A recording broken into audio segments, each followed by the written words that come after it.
So for today's episode, we have Rob Lynde, who is a property manager, and he also owns MileStone Real Estate Services, and he's been the owner of that since 2007. He's been a property manager for 31 years and unofficially even before that. So he's also an investor himself. So just wanted to welcome Rob to the show. How are you doing? I'm doing great. It's nice to be here, and we're actually on Zoom, so I can see you. So thank you. Yeah, so you had a really interesting story of how you first started in your property management career unofficially. So figured that would be a good story to kick things off with. Well, my mom was always finding a way to earn income, and we ended up with a rental property across the orchard. We lived on 8 acres and had an apple orchard, and she had a rental property on the other side of the orchard, which we rented out. And she learned early on, when the tenant had money, she had to get it right away or he would go spend it. And I've always been a runner. And so anytime he said, I have rent, she would send me out the door and I would race across the orchard as fast as I could, collect whatever money he had, and then run it back to my mom. And so I started collecting rent when I was in junior high. And I could get back and forth across the orchard in about 4 or 5 minutes. So it was pretty quick, but I started early on, and get the money when they have it. That's what you have to remember. If they offer money, take it. So has that principle changed much since you became an official property manager? Because for my property managers, I always hear the stories, hey, come January, the story is a lot of times tenants spend a lot of their, that's the lowest month of rent collections in January because everyone spends their money in December on Christmas and over budget. So how much has changed over the last, 30, 40 years since then? It hasn't. And so what has changed is I have got colleagues and friends who say, we won't take cash. And my lease says I don't want cash for safety reasons, but if somebody walks in with cash, we take it. And the reason for that is we actually had somebody come into the office one day when I wasn't here, and they had their $600 in rent. It was a number of years ago. And the person at the front desk said, oh no, we can't take cash, go get a money order. The person left and never came back. So even though our policy says don't take cash, if they walk in with money, we take it. It hasn't changed any. That's best for the owner. And if I'm the owner, it's best for me. So we want to make sure that we always take cash. But yeah, no, it hasn't changed. If they have money, take it. It's the best thing for everybody. Makes sense. So I actually did that back in junior high, helped my mom with a number of rentals. She had rentals in the area that we grew up in Northern California. And then when I moved to Colorado, I ended up with a rental in Sacramento, California. I bought my first rentals in Colorado Springs in 1992, a couple of years after I bought property for my mom in Colorado Springs. So it was a long time ago, but she had called and said, hey, Rob, I'm going to buy a new rental in Dixon, California. It's a half of a duplex for $300,000. And I just couldn't believe it. And I said, Mom, what are you talking about? Half of a duplex? That doesn't make sense. So I said, let me look around Colorado Springs. We've decided I'm not moving back to California. I love Colorado Springs. I don't want to move. Like I said, this was back in 1990. And so I found 7 units that I bought for, about $170,000 at the time. And since then, I've paid every bill. She gave me money once after the purchase, that first 6 months or so. Other than that, I've sent her a check every month. And I broke the law for 13 years, not knowing that I was supposed to be licensed to manage my mom's rental property. So when I became licensed in 2003, I realized, hey, look, I've been breaking the law for 13 years. But as I told the investigators at the Division of Real Estate, it's okay, because my realtor told me I could manage it for my mom, and that was allowed. So it was okay. So then I bought mine in 1992, and we've grown from there. 2003, I never thought I'd manage other people's properties, and I started doing that when property manager here in town heard that I got my license and had experience, and he hired me to help him manage about 250 places. Renee and I, my wife, started MileStone Real Estate in 2007. We now manage over 250 places and have been doing it a long time. And we enjoy it. There's challenges, but yeah, it's good. That's great. How many properties do you have in your own portfolio currently? I think we are currently at 13 or 13. Okay. And then my mom has another 8. We sold off some multi-unit places a number of years ago because we needed some cash. And so we sold those off. But right now we have a mix of duplexes, fourplex, and single family homes. From a investor point, I like multifamily, but from a property manager point, I like single family because single family have fewer issues. But the multifamily is beneficial for an investor because if one unit goes vacant, the other one is still helping pay the mortgage. So most of mine that I purchased over the years were duplexes. But So a question I'm curious, since this is a question I get, and I don't know the answer, definitely for the Springs, but one of the nice things about multifamily is that ability to scale. But hey, great, if we have economies of scale, if I have 4 units, 8 units, 10 units in the same building, it should be an overall, lower operating cost per unit. But in terms of having a duplex, triplex, or fourplex, at what point do you feel like you actually get the economies of scale for having multiple units under the same roof? Is having a fourplex enough from your experience as both an investor managing properties? yeah, I actually do. You have to look at the units and what they're offering and the amenities. And so a lot of them are older at this point. How they're set up, what kind of yard care, what are the monthly maintenance issues. A lot depends on what you buy the property for. And so, the fourplex, and right now, you buy a fourplex and you have 4 tenants to deal with. And if you buy a house, you buy 2 houses, potentially you could have the same amount of income coming from that. And right now the housing market is more expensive, so you get a better deal on the fourplex, but you have to maintain the yard. Where the single family house, they're going to maintain the yard. So there is a plus or minus there, but that triplex to fourplex, if you can buy it at that right price range or put enough money down, I think that's a great place for an investment standpoint. The larger the units, that right now I believe the older they're going to be in Colorado Springs, which is going to cause more issues. Investors aren't building 8 units or 8 plexes or 6 plexes. So what they're building right now are, townhomes, and you can buy 4 of them, but that cost is just through the roof and extremely hard for an investor, in my opinion. But that answer your question? It does. Yeah, that's great. Would you be able to kind of dig into, I know you just answered Chris' question in regards to multifamily management.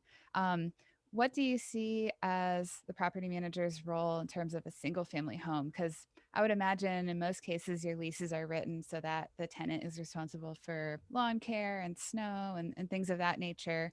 Would you be able to go into that a little bit?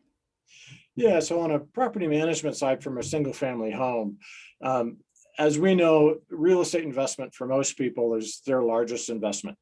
And most or a lot of property managers who own, or owners who own a single family home as a rental, they bought it as their primary resident to start with. And that's how people get started. And so they move into town, they buy one, they could be military or not, they move out of the area and they need somebody to manage it because they can't sell it at the time, or they think they want to come back. And so our job really is to make sure that property is maintained. We need to get in the property and take a look at it. We have relationship with the vendor. So anytime if somebody goes in with our company, if they're representing us, they report back to us. Hey, did you know that tenant has 4 dogs? And then we're going to address those issues right away. So the biggest concern, in my opinion, for a good property manager, collecting rent is obvious, but we want to maintain that property. If a property manager is not doing his job and is not letting the owner know that, hey, we're going to need to paint the exterior in 2 or 3 years or next year, it's detrimental to the owner because they're not saving money. They think everything's fine. In Colorado Springs, any property needs to be painted every 10 to 15 years if it's a paint job. We can always hope there's a hailstorm to cover that, but that's not always realistic. So we need to make sure they know what those upcoming expenses are going to be. And when a tenant moves out and moves in, we want to charge them, and we don't want to spend money unless we have to, but we also want to make sure the property is maintained and clean and efficient. So if we can do a patch on a carpet instead of replacing the whole carpet, that's my first choice. But eventually you have to say, hey, next time we got to replace the carpet. Mm-hmm. I think it's great that you're managing expectations for property owners, because I think that's where probably most of the frustration lies with owners in regards to property managers, is that they log on to their portal and there's a giant bill. But if you're having that conversation years in advance, I just think mentally that's it's easier for people to be able to, comprehend, hey, I'm going to have this large bill coming up. Okay, I totally know that this is going to happen. So when I see that bill in my portal, it makes a lot more sense now. And I think that's a really great way of aligning expectations. So it's interesting you say that, because one of the classes I teach is managing owner expectations by the property management agreement. And that really came about because over the years, we would take on a new owner and then they would get frustrated with this or that. And so we've expanded our property management agreement to cover more areas than are necessary, because I want to outline very clearly about what's going on. And in our situation, and I know you'll think this is weird, but we don't have a repair limit. My management gives me the right to fix it. If it needs to be fixed, this is your investment. It's worth hundreds of thousands of dollars. Are you going to tell me not to fix something? We're going to have a dialogue about the fence or carpet or appliances. We'll have that dialogue. But if it comes down to a drippy faucet, are you going to tell me not to fix it? So we have those conversations, but we communicate all of that type of stuff. And if the owner knows what's coming, then we don't have issues. The worst phone call I had back in 2004, I was working with a lady named Carla Clark, who owned Courtney and Courtney at the time.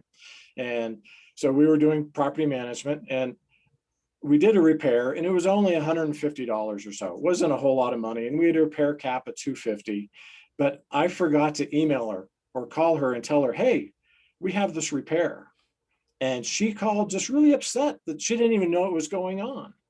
Not the dollar amount, just that she didn't know. Mm-hmm. And so I really feel a good property manager will communicate all of that. Hey, we're sending the handyman out to do this. It might not, I don't know what the repair cost is going to be yet, but at least you know it's coming. And then you don't have those upset owners because you don't have surprises. And it also allows us to have that dialogue. Hey, I'm going to move back. Let's upgrade the faucet in the kitchen to this, $200 faucet, because in a year I'm going to move back in the house. Great. Otherwise, we would have put a $80 faucet in to match what was there. That's great. Yeah, I fully agree with that. Just on my past experiences, it's just exactly what you said. I was frustrated when things weren't communicated properly to me. So, life happens, things happen. And as long as you're aware of it, I think that most people are amenable to that for sure. And then I was wondering if you could maybe expand. We get a lot of questions. Should we upgrade countertops? Should we upgrade appliances? Would you be able to kind of dig into what types of upgrades are actually beneficial to the investor, whereas some might just be personal preference? So one of my favorite that was very frustrating to me as a property manager a few years ago is everybody went to stainless steel. So they've got the stainless appliances. Well, when the stainless appliances came out, they scratched really easy. And people were scratching them, not on purpose. They were just trying to wipe them down.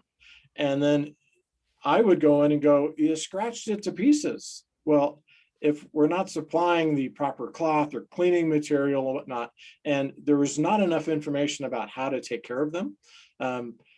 So stainless for me, and it still is, I don't see it a big upgrade for an owner.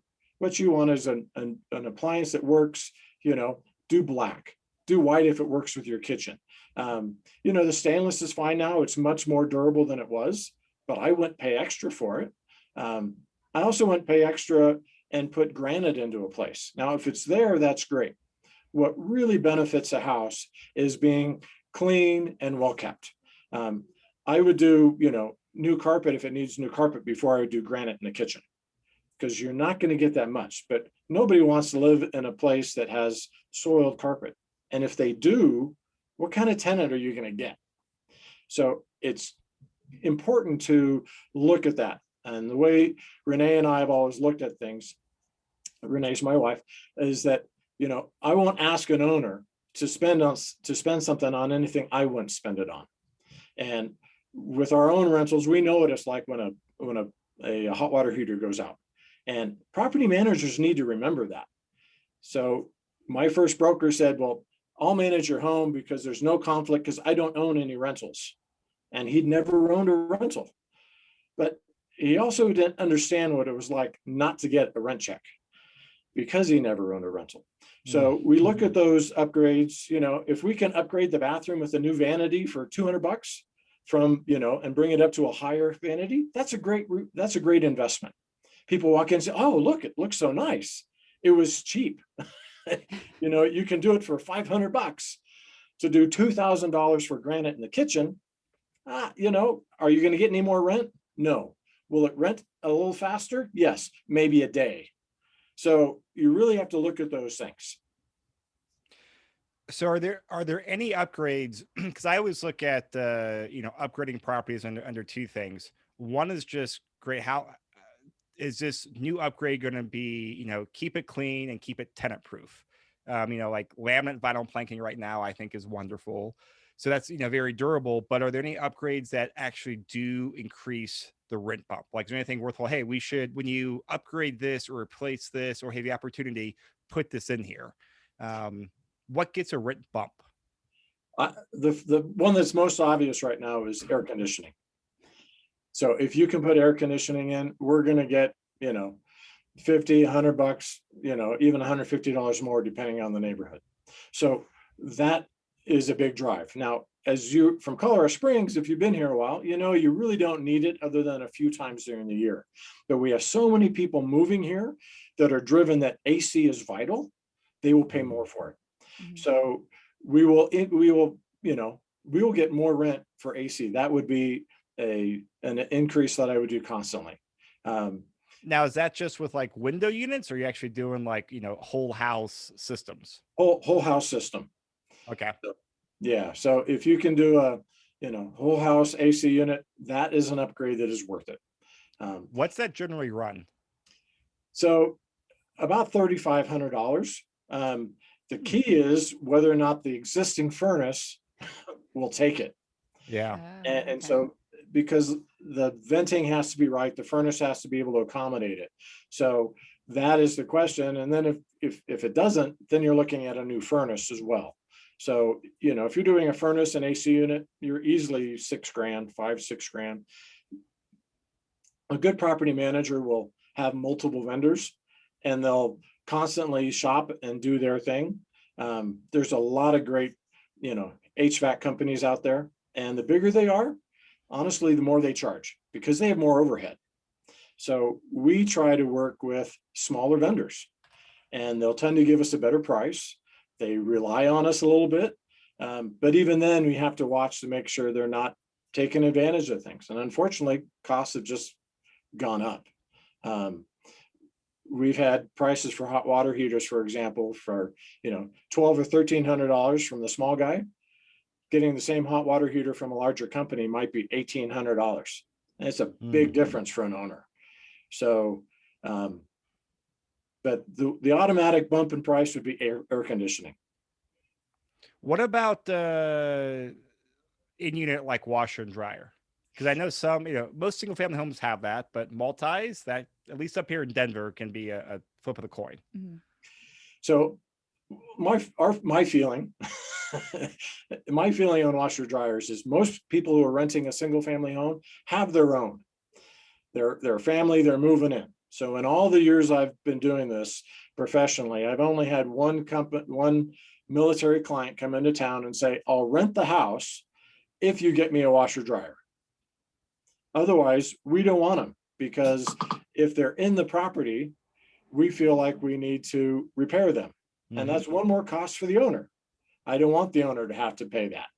So we ask owners to actually remove them, so that doesn't come in. Now, on a multifamily, if they have washer dryer hookups, they're often stackable, or it's a 2-bedroom, 1-bath, 2-bedroom, 2-bath, whatever that might be, and it can fit a full washer dryer in it. But those tenants don't have them. So by providing them in those smaller multifamily units, we can charge more rent because we have them, but we also then have to maintain them. So that would be an increase for a smaller one if you have it, because somebody renting a 2-bedroom place doesn't have a washer dryer, but they'll pay extra to have it in their place. Now, Jenny, what do you do for your single family rentals?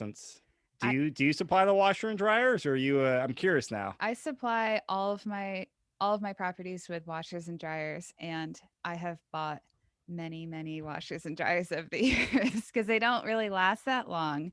Is kind of what we have found.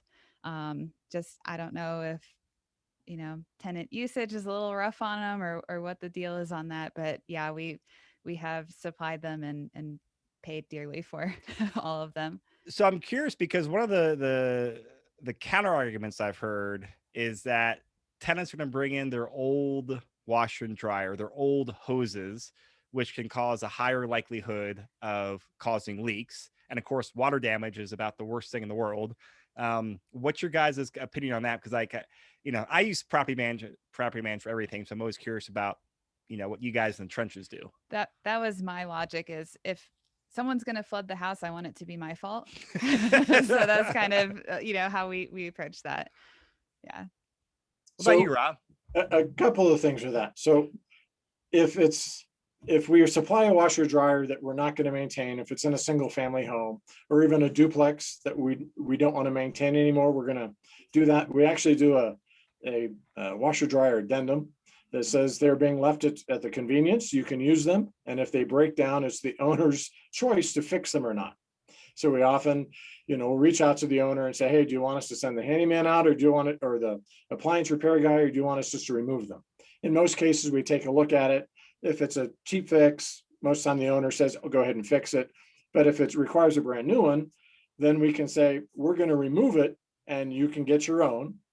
And we have this addendum, so it can limit the owner's liability there. The other thing is, per the lease, if there's water damage or damage that is caused by the tenant, and that would be the tenant's hoses, they're liable for it. And so we're going to push that onto them as much as possible. If it's your washer dryer and you provided it and it leaks, that's on you. So why not put it on the tenant? So that's the counter side. Do renters policies cover water damage caused by the tenant? They can. So okay. What we found over the years is there's complete differences in rental policies. Some are very limited, and others are cover all sorts of stuff. We've had people back into garage doors and break flat top stoves that were covered by the renter's insurance. Wow. Okay. And so we've had water claims. I haven't had a water claim. I'm not sure if I've had a water claim or not, but I've had friends who've had water claims, and that was covered by the renter's insurance. So there are some really cheap ones that aren't going to cover anything. But if they have a decent policy, it would be covered. And is that part of your screening process? Because I'm assuming you require every tenant to have renter's insurance, but do you require them to have like certain standards or minimums on there that cover certain things? Or hey, as long as they have a policy, that's all that really matters from a landlord's perspective? So most of the policies are pretty good. So we Okay. just require the renter's insurance. So we just require them to have it per the lease. And, tenants are good on it because they know that their stuff isn't protected. That can also cover it if the refrigerator goes out. They have the chance of getting, money back for their spoiled food because we're not liable for that. So it is beneficial to them. We explain the benefits to them. And for the most part, they jump in and they already have it and they know. That's great. Kind of going along the same screening criteria, what do you guys use for, I guess, screening procedures and criteria, and how does that whole process take place? So the screening process is really the most important process when selecting a tenant. And so it's very easy to meet somebody and say, oh, I want to help this person. And they have wonderful stories. And so I took over a property a number of years ago. The owner called and said, well, I want you to manage the home. And I actually knew her previously. We'd managed a home for her previously. She said, I have this other home. I put it on the market and I have all of these calls and I just don't have time to deal with it. So I said, well, that's fine. I'm happy to do it. She said, well, I'm meeting a bunch of them there tomorrow. I'll just give them your application since I wasn't available on the short notice. She said, I'll give them your information. They can contact you. And after she met with these, she called me. She said, okay, I met with 7 people and I gave out 6 applications and all of them would be wonderful tenants. They, told me these great, they told me all about themselves and how they take care of the properties and how wonderful they are. And any of them, I'd be happy to rent the house to. Well, once they found out they had to go through me, only one of them applied.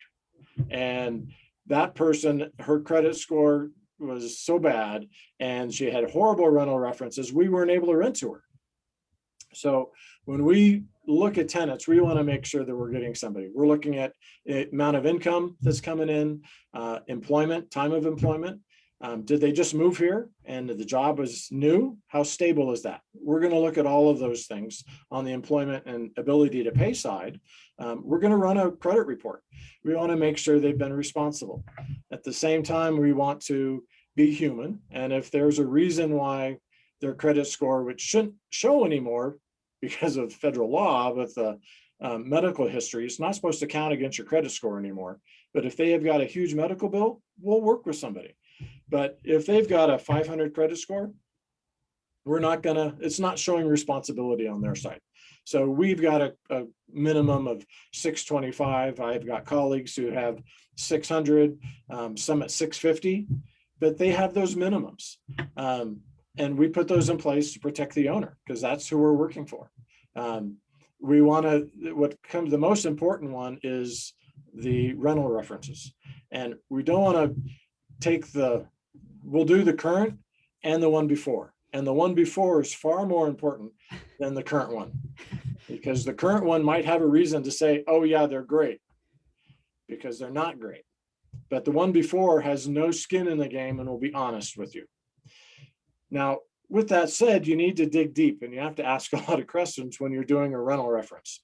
So I had a tenant come in, she applied, and her credit was right where it's close, but it was right. It was okay. Her income was okay. I called on the rental reference and he said, yes, she paid. Yes, she got her security deposit back.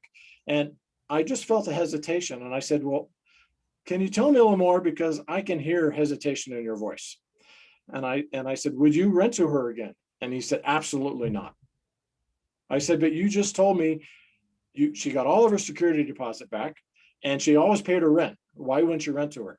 And he goes, it sounds bad, but she's dirty. And every time I'd go in the house to do a repair, I was repulsed. It was just that dirty for my standards. And so I don't want her in my properties. But was she a good tenant? Yeah, she paid. She moved out and she cleaned the place spotless. So she got all of her security deposit back, but I can't handle having that person in my house anymore. So you really need to go back and far enough to find out what the true story is. Like I said, that current reference could be wanting to get rid of them because they haven't paid. And with the COVID situation right now, I'm definitely going back previous, because, you know, it's easy. Old HR people would say, well, we can't give you any reference other than, yes, they rented here, because they're scared of the liability, some lawsuit. Well, if they're stating fact, you can share that information. And as property managers, you know, we always tell our colleagues, hey, share the facts. Don't tell me that you don't like them because they didn't clean the house. You know, let's just stay to the facts. Yeah, I feel as if landlord references are probably one of the highest ranked criterion on my personal tenant application process. Uh, I guess second to having consistent income coming in. But yeah, it just tells the whole story of how is this relationship going to go, and I think that it's really important. And I think what's also very interesting is that over the, I guess, 5 years that I've been managing properties, I've only been called once for a landlord reference of one of my prior tenants, which I found to be pretty interesting. That doesn't So, surprise me. Yeah. I feel like a lot of people are lazy. well, people will go to an owner who's managing their own if they have issues, and they can tell stories and you can make you like them. So as a company, as a professional property manager with me or anybody in town, we don't want to get fired. And we don't want you to have to deal with issues, and we don't want to deal with those issues. So we will spend extra time to make sure those references are there. We've had people give, you know, relatives, and they say they're living over here, or they give you a name, and you look up the owner of the property on county records, which we do, and it says John Smith. Well, they told me that the person's name, their landlord was, you know, Susie. Okay, that doesn't match. You know, we ask them to verify with the rental amount. Well, I think they were paying this amount, or the answers are so straight that we know that they were coached in terms of what exactly to say. So those references are vital, and all we ask for is to be, you know, truthful, and we'll go from there. Yeah, exactly. I've had someone fib on their landlord reference before, so that was kind of interesting. I got a question on the screening app. I think, you know, I get this. I think you probably do too, Jenny, as a lot of times, you know, newer, you know, first time landlords are getting into owning rental properties. And a lot of times they are hiring property managers. What do you say to landlords that say, hey, I want to be part of the screening process? Hey, you're gonna go out there, advertise a property, and you get, say, 8 applications in. First off, does the owner have a right to see all those applications? And secondly, are they able to pick a tenant and influence the decision process on the screening app from your perspective as a property manager? So let me think about that. No. So we don't want to involve them. That was hard there.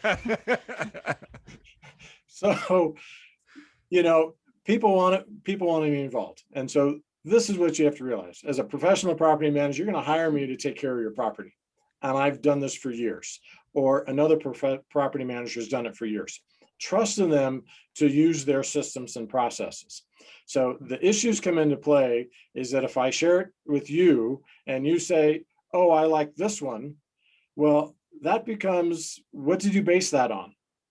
It should be the first qualified person should get the place. And so we will collect applications, and we will take the best qualified if we have multiple applications come in at that time. Otherwise, they're holding it. There's been legislation that's come about because, you know, people were taking applications fees and then holding them forever, even though that person was qualified. And then all of a sudden we have new rules about, okay, you can only charge so much on your application fee because tenants complained. And now there's a new state law saying you can't charge more than your actual cost. And so all of those things come into play. But the biggest one for a property manager would be fair housing complaint. And with a fair housing complaint, you are guilty unless you can prove otherwise. And it's like love letters. You guys get love letters, right? For properties when you're buying or selling. Well, we discourage them for the exact reason you said, for fair housing issues. Well, that's the same thing here. So anytime we get somebody else and we start looking at anything other than the best qualified person for the property, we have an opportunity for a fair housing claim. And nobody wants to deal with one of those. Makes sense. Thank you. Yeah, that was super helpful. So now that you've found a good tenant, you want to treat them well, make sure that they want to stay in that property because it's very vital to your success as a landlord to have a great tenant in that property. So what are your thoughts on rent increases? Well, I believe that we want to stay within the rental market, but if we have a good tenant that's been there for a while or is going to renew, I would rather have a good tenant at the lower end of that and do a small increase, whether it's $50, $25, $75, rather than try to push up to the top of the market. They're already taking care of the property. If that tenant moves, then there's going to be an additional cost for the owner. And we don't want that. It's much better to have a known entity at maybe the low end of the rental market, but still within that range, because there's a range within every home that's rented or duplex or fourplex. There's always a range. And so as long as we're in that range, I think we're doing the right thing by keeping the increases small. The tenants appreciate it. We let them know, hey, based on if you move, we're going to put the house on the market or the duplex on the market, whatever it is, for $1,000. But because you're staying, if you sign a new lease, we're only going to do a $25 increase and your rent is going to be $950. It's up to you. And they appreciate knowing that this is what it's going to cost them. And this is what we'll list it for if they move, but we're going to give them a break. So I think it has worked very well. But we want to make sure, at least in our company, that we stay within that range. It's detrimental to the owner if we don't, because over time they're losing money. So last question before we let you get out of here for today. I know that you were a part of the Colorado Landlord Legislative Coalition. Would you be able to kind of explain kind of what's happening in regards to that? Yeah, the Colorado Landlord Legislative Coalition was put together last year with some property management. And it started with the Colorado chapter of NARPM, the National Association of Residential Property Managers. We were looking to create a state chapter so we could have representation at the state when legislative session started and bills were introduced that were detrimental to the rental industry, because we wanted to have a voice that was stronger than just independent people. Well, in looking at it, we realized that the CLLC, as I'll call it, Colorado Landlord Legislative Coalition, really needed to be more inclusive and include owners, not just professional property managers. And so we created this nonprofit. We've hired a lobbyist, and he's up at the state right now fighting bills that have been proposed to extend eviction timeframes, limit late fees, limit rent increases, and it is really detrimental. If the proposed bill that is currently there, it would give Colorado the hardest, it would be harder than on any landlord in Colorado than any place in the country to evict somebody for. Oh, wow. And we don't want that. I mean, we need to make sure that we want fair legislation. There are some bad landlords and we need legislation to protect the tenants, but we don't need to go to the extreme that it would take months to get rid of a tenant. That's already taking place in California. We don't want to do that. So the coalition is looking for fair legislation, and we encourage any individual owners or property managers to join it, because the more people we have involved, the stronger our voice is. So, and what's the best way for people to learn more? Go to the website, or is it like, do they donate? Do they call the senators? What do they do? So the best thing to do would be to go to Colorado Landlord Legislative Coalition, to spell it all out, .org. And we've got a webpage. You can join, become a member for as little as $60 a year. We've got different levels. We have companies and individuals paying $6,000 a year to be part of this. I'm a member. I pay, even though I founded it and I put lots of hours in trying to make this work. But we need to make sure that we have numbers. And so if they could go to Colorado Landlord Legislative Coalition.org, they can pull it up. There's information about the founders on there and the current board. But it is vital that we fight some of these bills. We actually sent out a call to action this morning because of the bills that I was just, some of the bills I was just talking about. They want to extend the notice from 10 days to 14 days if somebody's now not paying. And, it's just delaying. Most landlords will work with a tenant who is truly making an effort to pay. We don't want to turn it. We just want to get paid. And so by extending that, all we're doing is hurting the landlord and the tenant, honestly, because those costs goes up, they'll be charged to it. They'll end up in collections. And then how are they going to find a house? Because it's going to show on their report that they have a collection to a property manager. I will never rent to a place somebody who has a collection to a property manager. It makes it harder for them. So I want to thank you guys. If you have any other questions, but thank you so much for letting me be a part of the show today. This was cool. I've never done this before. Oh, Rob, this was great. So we'll definitely have you back on in future episodes. Definitely like to pick your brain on future episodes for just, up to date on the legislation, and also just as, we continue to navigate COVID, how that is affecting leasing and rent collections. But what's the best way for people to get a hold of you, to talk with you, to potentially have you manage your properties? What's the best way for people to reach out to you?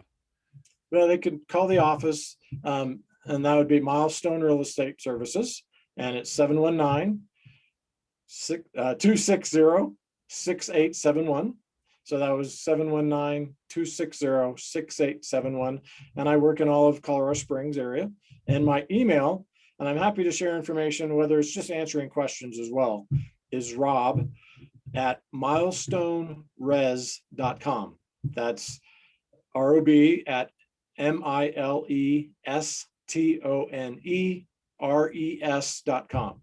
So it's MileStone Res for MileStone Real Estate Services. So I appreciate it again. Thank you so much. Thanks so much, Rob. And everyone out there who's just listening, the phone number, the website, the email address, all that stuff will be in the show notes as well. So just click on the link and everything will be in there. Rob, thank you so much, man. This was phenomenal. I appreciate your time. It was a learning experience. My son's over there watching me through the window going, "Hey, you're doing good." Awesome. All right. Thank you, guys.